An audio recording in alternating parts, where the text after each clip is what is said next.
Assalamualaikum warahmatullahi wabarakatuh. Salam sejahtera untuk kita semuanya. Teman-teman, Bapak Ibu semuanya, seperjuangan ya. Pada video kali ini kembali lagi kita akan membahas tentang soal-soal P3K. Pada kali ini kita akan masuk tryout yang ke-9 ya, bentuk soal terbaru 20 soal dilengkapi dengan pembahasan yang menarik dan tentunya sangat mudah dipahami oleh teman-teman Bapak Ibu semuanya. Yang akan kita bahas yaitu tentang pedagogik, manajerial, sosiokultural, dan wawancara. Teman-teman Bapak Ibu semuanya, seperjuangan, mari kita sama-sama belajar ya sebelum kita masuki seleksi untuk tes P3K ya. Jadi marilah kita banyak-banyak untuk membahas soal-soal tryout ya P3K. Baiklah, kalau begitu kita langsung saja ke soal yang pertama. Perhatikan data nilai pengetahuan salah satu peserta didik berikut. Nilai PH ya atau penilaian harian 75, 90, 75. Kemudian nilai PTS 70, nilai PAS 70. Jika penilaian harian memiliki bobot 2, penilaian tengah semester bobot 1, penilaian akhir semester bobot 1 maksud saya ya. Berapakah nilai akhir atau NA peserta didik tersebut? Yang A 90, B 75, C 80, D 85, E 70. Kita lihat. Jawabannya adalah 75. Nah, bagaimana cara mendapatkan 75 ini? Kita lihat pembahasannya ya. Ya, jadi sama-sama kita belajar ya teman-teman, Bapak Ibu semuanya ya. Jadi kita sama-sama perhatikan.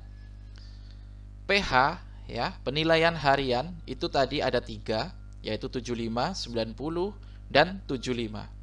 Nah, kemudian ini ketiganya kita jumlahkan ya, kita jumlahkan, kemudian hasilnya adalah 240.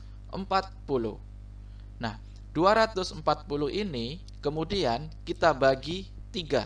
Kenapa kita bagi 3? Ya, karena penilaian hariannya itu ada 3, yaitu 1, 2, 3. Maka dari itu kita bagi 3 dan hasilnya adalah 80. Nah, jadi sudah ketemu ya nilai dari PH ini 80. Oke, kita lanjut. Sementara nilai PTS tadi adalah 70 ya. Kemudian nilai PAS 70. Kita lanjut. Nah, jadi di sini ya teman-teman Bapak Ibu semuanya, 80 ya, 80 ini adalah nilai PH. 80 dikali 2. Kenapa dikali 2? Karena bobotnya 2 ya. Kemudian ditambah 70 kali 1. Kenapa kali 1? Karena bobotnya 1. Kemudian ditambah 70 kali 1. Satunya dari mana? Dari bobot ini ya. 1 ini. Oke. Nah, jadi seterusnya kita kalikan.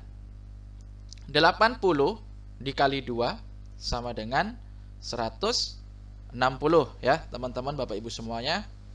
Kemudian 160 ditambah dengan 70 ya, karena 70 kali 1 sama dengan 70. Jadi tetap 70.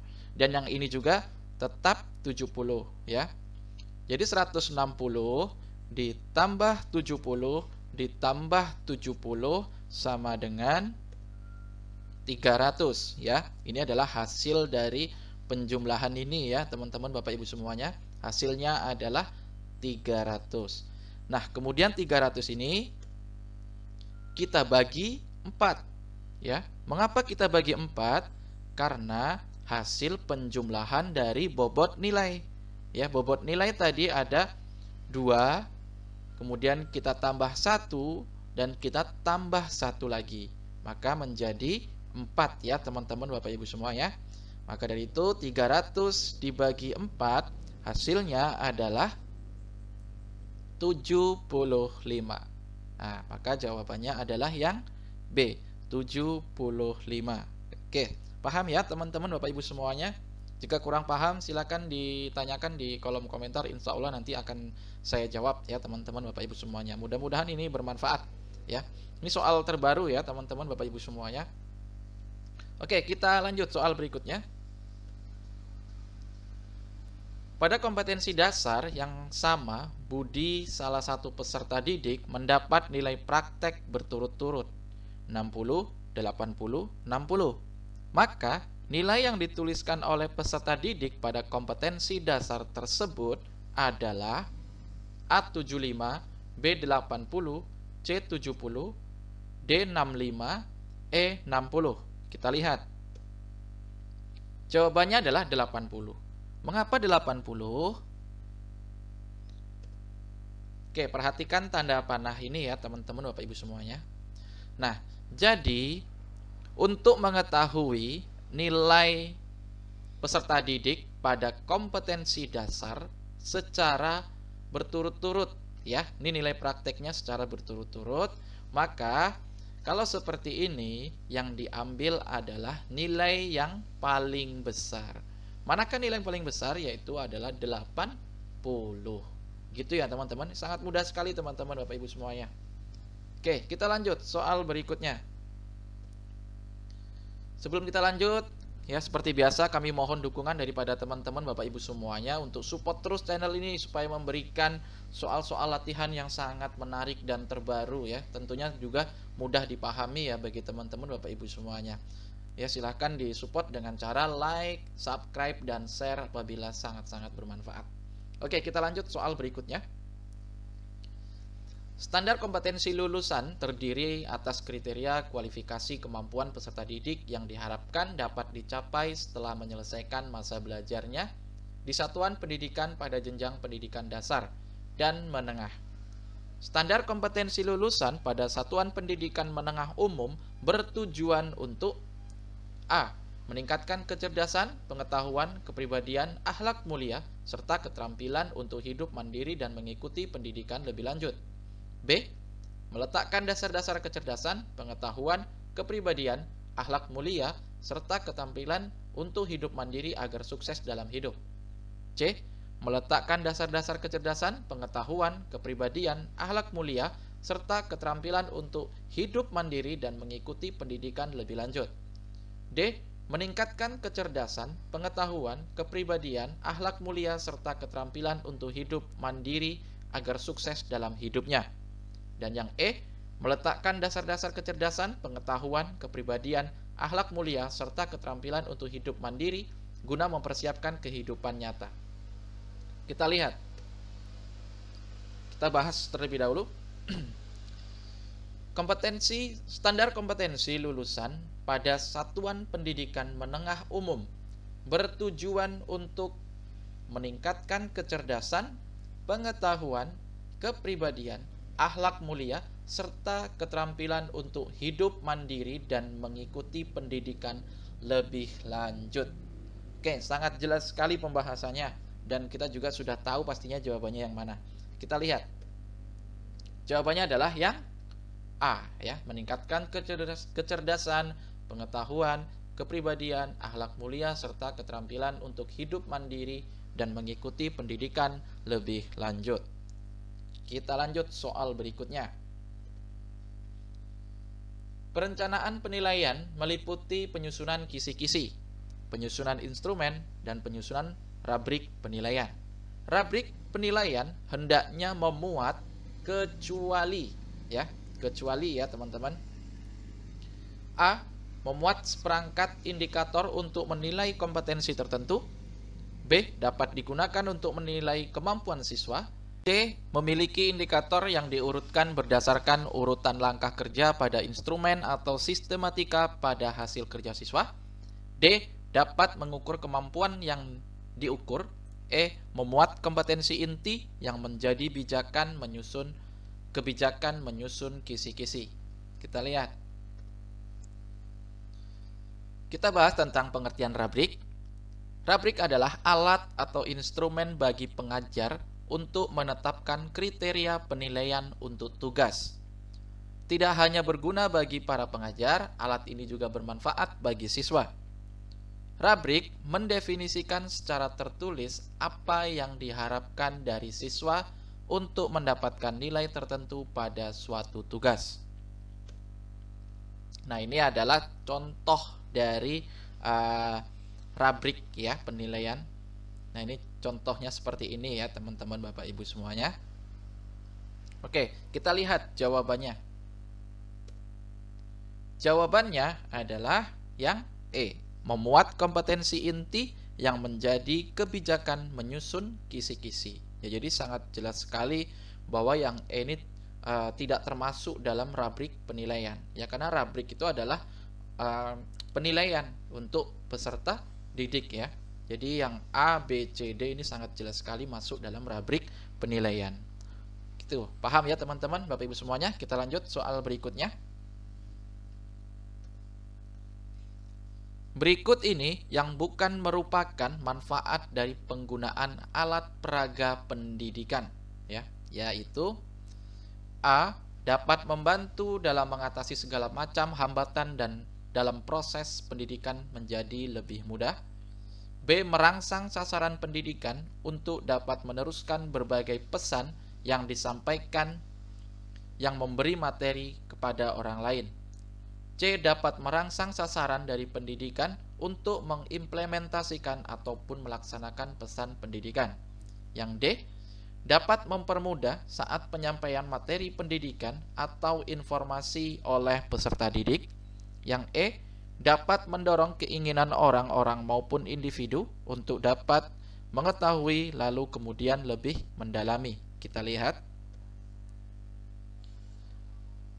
Pengertian alat peraga pendidikan adalah merupakan segala sesuatu yang dapat digunakan untuk dapat merangsang pikiran ya. Ini harus kita garis bawahi ya teman-teman. Merangsang pikiran, perasaan, perhatian, keterampilan dan kemauan siswa sehingga dapat mendorong terjadinya proses belajar pada siswa. Nah, ini adalah contoh dari alat peraga pendidikan ya teman-teman Bapak Ibu semuanya. Ini adalah alat hitung ya. Ini adalah untuk peserta didik sekolah dasar terutama ya. Kemudian kita lanjut. Di sini ada gambar globe ya, atau peta dunia ya. Oke, kita lihat jawabannya. Jawabannya adalah yang A. Dapat membantu dalam mengatasi segala macam hambatan dalam proses pendidikan menjadi lebih mudah. Di sini yang bukan ya teman-teman Bapak Ibu semuanya. Kita lanjut soal berikutnya. Yang bukan merupakan kata kerja operasional ranah efektif mengorganisasikan adalah A. Menata, B. Membuktikan, C. Mengubah, D. Mengelola, E. Membangun. Kita lihat. Nah, di sini ada ranah efektif ya, ada ranah efektif dan yang ini adalah bagian dari mengorganisasikan. Ya, jadi ranah efektif itu ada beberapa bagian, kalau tidak salah itu ada 5 bagian kalau tidak salah ya. Salah satunya adalah organisasi atau mengorganisasikan. Kategori ini meliputi konseptualisasi nilai-nilai menjadi sistem nilai serta pemantapan dan prioritas nilai yang telah dimiliki. Hal ini dapat dicontohkan dengan kemampuan menimbang akibat positif dan negatif dari suatu kemajuan sains terhadap kehidupan manusia. Kata kerja operasional yang dapat dipakai dalam kategori ini adalah ya, menganut, mengubah, menata, mengklasifikasikan, mengkombinasi, mempertahankan, membangun, membentuk, pendapat, memadukan, mengelola, menegosiasikan, dan merembuk. Nah, jadi yang bukan adalah membuktikan ya teman-teman Bapak Ibu semuanya. Membuktikan di sini tidak ada ya teman-teman Bapak Ibu semuanya. Selain itu ya menata ada, kemudian mengubah ada, mengelola ada, membangun juga ada. Ini yang saya beri warna kuning ya teman-teman Bapak Ibu semuanya. Kita lanjut soal berikutnya. Pendidik dapat memilih tipe portofolio sesuai dengan karakteristik, kompetensi dasar, dan atau konteks mata pelajaran. Berdasarkan hasil penilaian tersebut, pendidik dan peserta didik dapat menilai perkembangan kemampuan peserta didik dan terus melakukan perbaikan. Berikut ini yang merupakan tipe portofolio yang ada dalam penilaian adalah, ya kata kuncinya adalah tipe portofolio. A. Portofolio dokumentasi, kemudian proses dan pameran. B. Portofolio tugas, proses, pameran. C. Portofolio tugas, proses, dan kreasi. Kemudian yang D. Portofolio dokumentasi, proses, dan tugas. Yang E. Portofolio dokumentasi, tugas, dan kreasi. Kita lihat. Houghton Mifflin Company menyebutkan pengertian lain dari portofolio, yaitu kumpulan secara sistematis untuk observasi guru dan hasil kerja siswa yang dikumpulkan sepanjang waktu, yang merefleksikan perkembangan dan kemajuan siswa. Ada beberapa macam tipe portofolio yang sering digunakan, yaitu portofolio dokumentasi, portofolio proses, dan portofolio pameran. Portofolio dokumentasi disebut juga portofolio kerja, ya, yang berisi dokumentasi aktivitas pemikiran. Portofolio proses mengandung dokumentasi keseluruhan proses belajar siswa. Dan portofolio pameran mengandung artefak perkembangan berupa audio visual termasuk fotograf, video tapes, dan electronic record dari kerja siswa yang terbaik dan komplit. Ya. Portofolio pameran merupakan portofolio yang paling efektif. Maka dari itu jawabannya adalah yang A. Portofolio dokumentasi, proses, dan portofolio pameran ya. Jadi sesuai dengan yang saya beri warna kuning ini ya, teman-teman Bapak Ibu semuanya. Kita lanjut soal berikutnya. Penilaian hasil belajar dalam pendidikan dilaksanakan atas dasar prinsip-prinsip yang jelas sebagai landasan pijak. Prinsip dalam hal ini berarti rambu-rambu atau pedoman yang perlu dipegangi dalam melaksanakan kegiatan penilaian hasil belajar. Untuk itu, dalam pelaksanaan penilaian harus memperhatikan prinsip-prinsip berikut, kecuali ya. A. Terkonsep, B. Mendidik, C. Terbuka, D. Valid, E. Objektif. Kita lihat. Nah, jadi prinsip-prinsip dalam penilaian ya, itu ada 9 ya teman-teman Bapak Ibu semuanya. Yang pertama ada sahih, objektif, adil, terpadu, terbuka, menyeluruh dan berkesinambungan, sistematis, beracuan kriteria, dan akuntabel. Nah, di sini yang kecuali berarti jawabannya adalah yang A, terkonsep, karena tidak ada di sini ya teman-teman Bapak Ibu semuanya. Selain itu di sini ada yang lain ada juga semuanya ya. Jadi yang tidak ada itu adalah terkonsep. Oke, kita lanjut soal berikutnya. Permen Pan RB nomor 16 tahun 2009 mendefinisikan bahwa PKG ya, penilaian kinerja guru adalah penilaian dari setiap butir kegiatan tugas utama guru dalam rangka pembinaan karir, kepangkatan, dan jabatannya. Dalam pelaksanaan PKG tersebut berikut ini yang bukan merupakan penilai adalah A. Beberapa guru teman sejawat. B. Kepala sekolah, pengawas, guru senior. C. Perwakilan orang tua. D. Perwakilan peserta didik. E. Beberapa komite sekolah. Nah, jadi teman-teman Bapak Ibu semuanya yang sudah pernah melaksanakan PKG pasti tahu jawabannya ya. Kita lihat.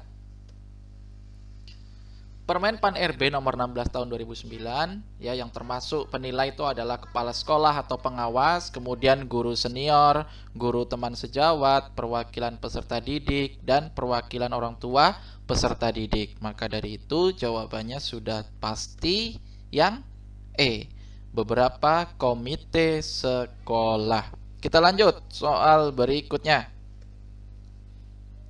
Penilaian yang menuntut respon berupa keterampilan melakukan suatu aktivitas sesuai dengan tuntutan kompetensi adalah merupakan penilaian A. Penugasan, B. Praktek, C. Proyek, D. Portofolio, E. Produk. Kita lihat.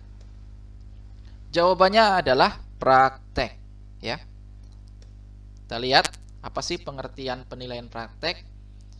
Pengertiannya adalah penilaian yang menuntut respon berupa keterampilan melakukan suatu aktivitas sesuai dengan tuntutan kompetensi ya.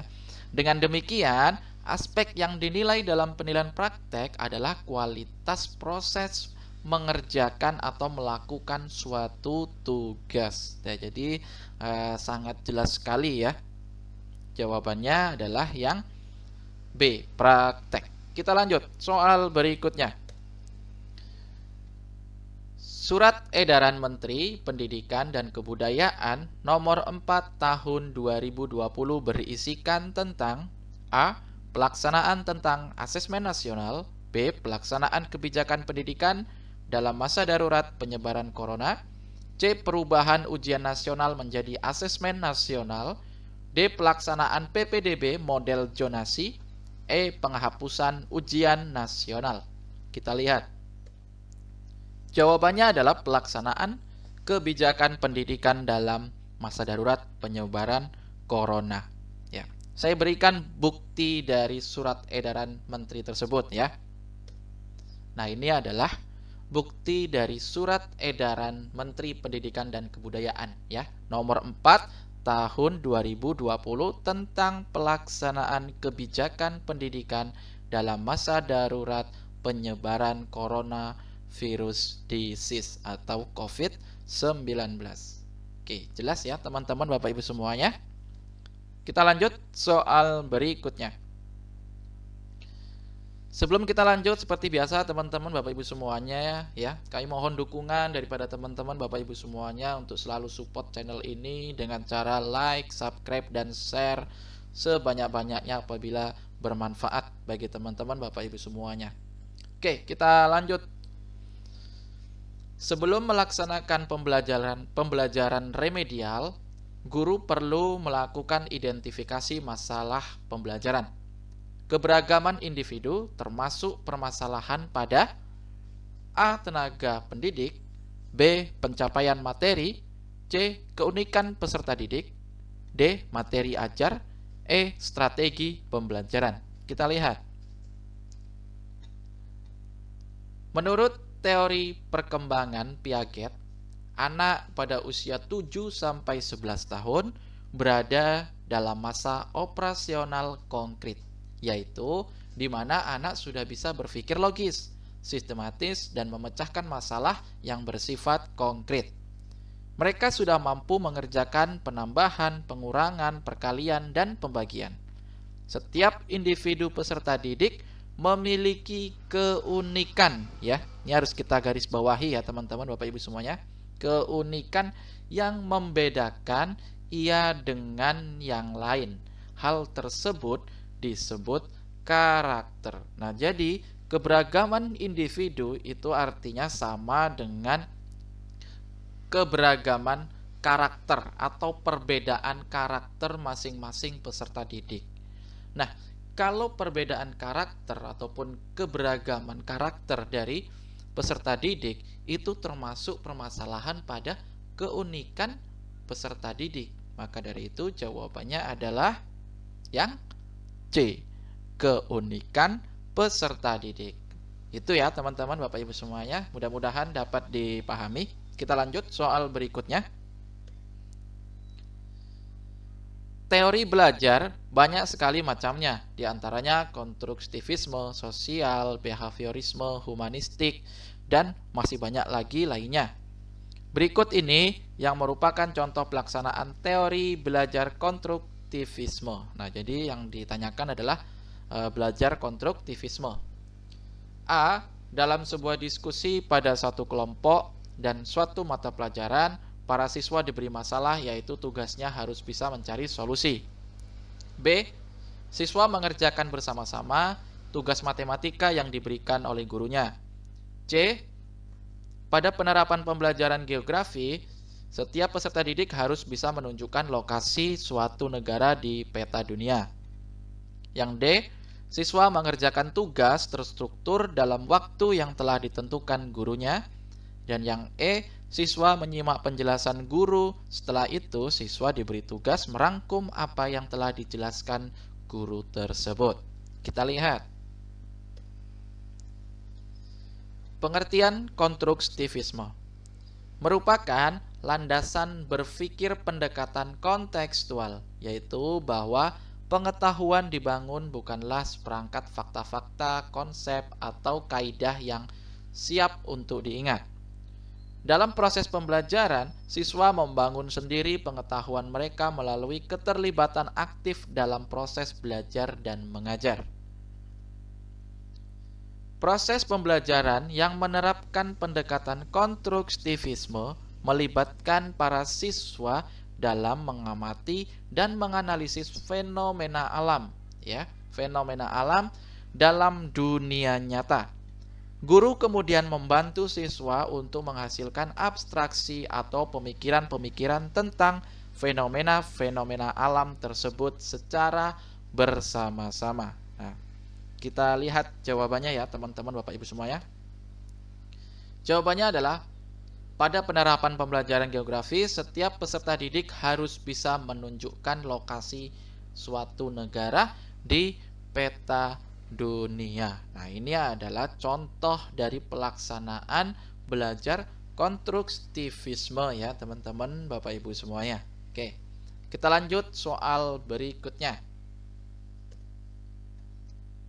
Yang bukan merupakan indikator kompetensi guru dalam kegiatan pembelajaran yang mendidik adalah A. Guru melaksanakan kegiatan pembelajaran sesuai isi kurikulum dan mengkaitkannya dengan konteks kehidupan sehari-hari peserta didik. B. Guru melaksanakan aktivitas pembelajaran yang bertujuan untuk membantu proses belajar peserta didik, bukan untuk menguji sehingga membuat peserta didik merasa tertekan. B. Guru mengkomunikasikan informasi baru, misalnya materi tambahan, sesuai dengan usia dan tingkat kemampuan belajar peserta didik. D. Guru merancang dan melaksanakan aktivitas pembelajaran yang mendorong peserta didik untuk belajar sesuai dengan kecakapan dan pola belajar masing-masing. E. Guru mengelola kelas dengan efektif tanpa mendominasi atau sibuk dengan kegiatannya sendiri, agar semua waktu peserta dapat dimanfaatkan secara produktif. Kita lihat. Abdul Majid tahun 2013 mengemukakan komponen kompetensi guru dalam pelaksanaan interaksi belajar mengajar. Ada 12 indikator. Yang pertama, mampu membuka pelajaran. 2. Mampu menyajikan materi. 3. Mampu menggunakan metode ada media. 4. Mampu menggunakan alat peraga. 5. Mampu menggunakan bahasa yang komunikatif. 6. Mampu memotivasi siswa. 7. Mampu mengorganisasi kegiatan. 8. Mampu berinteraksi dengan siswa secara komunikatif. 9. Mampu menyimpulkan pembelajaran. 10. Mampu memberikan umpan balik. 11. Mampu memberikan penilaian.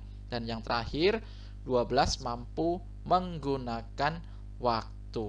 Nah, maka dari itu jawaban yang tepat adalah yang D. Guru merancang dan melaksanakan aktivitas pembelajaran yang mendorong peserta didik untuk belajar sesuai dengan kecakapan dan pola belajar masing-masing. Nah, ketika kita ya di saat ujian nanti kita dihadapkan dengan soal seperti ini, maka kita dituntut untuk berpikir lebih luas lagi ya teman-teman, Bapak Ibu semuanya, berpikir lebih menalar lagi. Nah, gitu teman-teman. Jadi tidak semuanya terpaku pada yang saya berikan pembahasan di sini ya teman-teman, Bapak Ibu semuanya. Jadi kita harus bisa menalarkan ataupun berpikir lebih luas lagi dari apa yang ada di pembahasan ini ya teman-teman, Bapak Ibu semuanya. Jadi ada 12 indikator, jadi kita harus mampu mengartikan satu persatu secara luas gitu ya teman-teman, Bapak Ibu semuanya. Oke, kita lanjut soal berikutnya. Perubahan mendasar pada asesmen nasional adalah tidak lagi mengevaluasi capaian peserta didik secara individu. Akan tetapi, mengevaluasi dan memetakan sistem pendidikan berupa input, proses, dan hasil. Asesmen nasional terdiri dari 3 bagian, yaitu A. Asesmen kompetensi dasar, asesmen nasional, survei minat belajar. B. Asesmen kompetensi minimum, survei pendidikan, survei minat belajar. C. Asesmen kompetensi dasar, asesmen nasional, survei lingkungan belajar. D. Asesmen nasional, asesmen kompetensi dasar, survei pendidikan, survei lingkungan belajar. Dan yang E, asesmen kompetensi minimum, survei karakter, dan survei lingkungan belajar. Saya yakin teman-teman, Bapak Ibu semuanya juga pasti sudah paham tentang asesmen nasional itu terdiri dari 3 bagian itu apa-apa saja. Kita lihat 3 aspek yang diujikan dalam asesmen nasional. Yang pertama itu adalah asesmen kompetensi minimum atau AKM, kemudian survei karakter, dan yang terakhir adalah survei lingkungan belajar. Maka dari itu jawaban yang tepat adalah yang E ya. Asesmen kompetensi minimum, survei karakter, dan survei lingkungan belajar. Kita lanjut soal berikutnya. Dalam sebuah diskusi pada satu kelompok dan suatu mata pelajaran, disinilah para siswa diberi masalah, yaitu tugasnya harus bisa mencari solusi masalah tersebut bersama-sama dengan kelompoknya. Biasanya hasil dari solusi pengalaman yang sebelumnya didapatkan lebih mudah karena berasal dari pengalaman sendiri. Contoh tersebut merupakan contoh teori belajar, A. Sosial, B. Kognitivisme, C. Humanistik, D. Behaviorisme, E. Konstruktivisme. Kita lihat. Jawabannya adalah yang B. Kognitivisme. Pembahasannya, dalam proses belajar mengajar di sekolah, contoh penerapan teori kognitif ya atau kognitivisme adalah guru menggunakan bahasa yang mudah dipahami oleh peserta didik. Kemudian serta memberi ruang bagi mereka untuk saling bicara serta diskusi dengan teman-temannya. Jadi yang menjadi kata kunci di sini adalah diskusi dengan teman-temannya ya teman-teman, Bapak Ibu semuanya, diskusi atau membuat kelompok belajar. Nah, itu salah satu dari teori belajar kognitivisme ya. Kita lanjut soal berikutnya. Penilaian hasil belajar harus menilai pencapaian siswa yang meliputi seperangkat pengetahuan, sikap, keterampilan, dan nilai yang terefleksikan dalam kebiasaan berpikir dan bertindak. Hal ini merupakan salah satu penjelasan prinsip penilaian, yaitu A. menyeluruh dan objektif, B. berorientasi pada kompetensi, C. terukur dan berarti, D. berkesinambungan dengan lingkungan, dan yang E. bermakna untuk tindak lanjut. Kita lihat. Ada 8 prinsip penilaian dalam pembelajaran. Apa-apa saja? Kita lihat. Yang pertama, berorientasi pada pencapaian kompetensi. 2, valid. 3, adil. 4, objektif.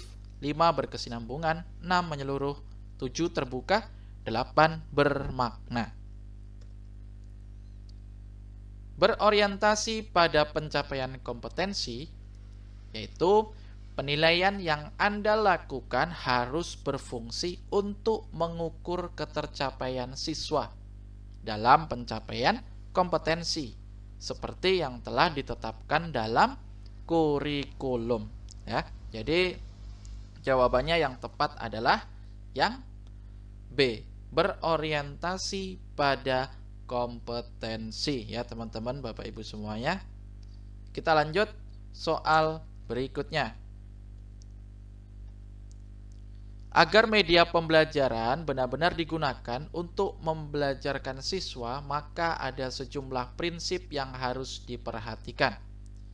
Berikut ini yang bukan merupakan prinsip yang harus diperhatikan dalam memilih media adalah: A. Media yang digunakan oleh guru harus sesuai diarahkan untuk mencapai tujuan pembelajaran. B. Media yang digunakan harus sesuai dengan kemampuan guru dalam mengoperasikannya. C. Media pembelajaran harus sesuai dengan minat, kebutuhan, dan kondisi siswa. D. Media yang digunakan harus memerlukan efektivitas dan efisien. E. Media yang digunakan menggunakan teknologi dan menunjukkan pendidikan abad ke-21. Kita lihat.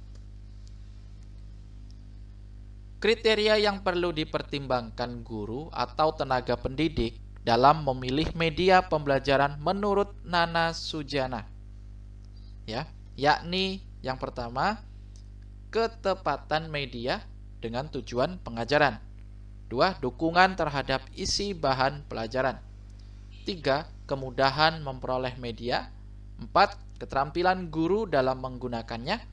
5, tersedia waktu untuk menggunakannya. Dan yang keenam, sesuai dengan taraf berpikir anak. Kita lihat jawabannya. Jawabannya adalah yang E. Media yang digunakan menggunakan teknologi dan menunjukkan pendidikan abad ke-21.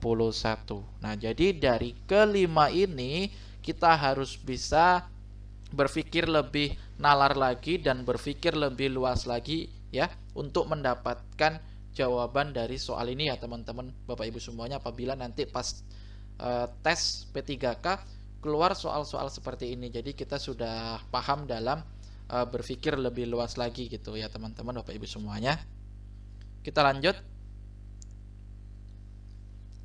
Pernyataan berikut merupakan variasi kegiatan pembelajaran remedial kecuali: A. Dapat dilakukan selama pembelajaran berlangsung tanpa menunggu hasil penilaian. B. Sesuai dengan sifat, jenis, dan latar belakang kesulitan belajar. C. Kegiatan pembelajaran yang diberikan kepada siswa yang mengalami kesulitan memahami suatu KD. D. Kegiatan pembelajaran yang diberikan kepada siswa yang belum mencapai KKM. Dan yang E, pengulangan materi untuk perbaikan nilai. Kita lihat. Jawabannya adalah pengulangan materi untuk perbaikan nilai, ya. Pembelajaran remedial diberikan segera setelah peserta didik diketahui belum mencapai KKM. Pembelajaran remedial dilakukan untuk memenuhi kebutuhan atau hak peserta didik, ya teman-teman, Bapak Ibu semuanya. Bagaimana cara melaksanakan remedial? Yang pertama, mengidentifikasi permasalahan pembelajaran. Kemudian, menyusun rencana remedial berdasarkan permasalahan cara pembelajaran poin 1 di atas. Yang ketiga, melaksanakan program remedial. 4, melaksanakan penilaian atas pembelajaran remedial atas pembelajaran. Dan yang kelima, remedial yang dilakukan untuk mengetahui tingkat keberhasilan siswa. Nah, jadi teman-teman Bapak Ibu semuanya, yang bukan merupakan variasi kegiatan pembelajaran remedial itu jawabannya adalah yang E, pengulangan materi untuk perbaikan nilai ya. Dari objektif yang A, B, C, D itu semuanya masuk dalam kegiatan remedial ya. Jadi yang tidak termasuk itu adalah yang E, pengulangan materi untuk perbaikan nilai. Baiklah teman-teman, Bapak Ibu semuanya, ini adalah soal terakhir ya di tryout 9 kita. Mudah-mudahan soal yang saya sajikan ini bermanfaat bagi teman-teman Bapak Ibu semuanya dan menjadi referensi bagi teman-teman Bapak Ibu semuanya. Terima kasih kepada teman-teman Bapak Ibu semuanya yang sudah menyaksikan dan sudah menonton video ini. Mudah-mudahan kita diberikan kemudahan dalam pelaksanaan seleksi P3K nantinya ya. Ya, mudah-mudahan kita ada rezeki di tahun ini ya teman-teman Bapak Ibu semuanya. Sama-sama kita belajar, sama-sama kita berdoa ya, berusaha terus-terus menambah wawasan, nambah-nambah latihan soal melalui video-video yang saya bagikan. Mudah-mudahan bermanfaat untuk kita bersama tentunya ya teman-teman Bapak Ibu semuanya. Baiklah, kalau begitu teman-teman Bapak Ibu semuanya, jangan lupa untuk selalu support channel ini supaya channel ini terus berkembang dan terus memberikan latihan-latihan soal yang sangat bermanfaat. Ya, sama-sama kita kembangkan channel ini dengan cara like, subscribe, dan share apabila bermanfaat. Baiklah teman-teman Bapak Ibu semuanya, sampai bertemu kembali di video selanjutnya. Assalamualaikum warahmatullahi wabarakatuh.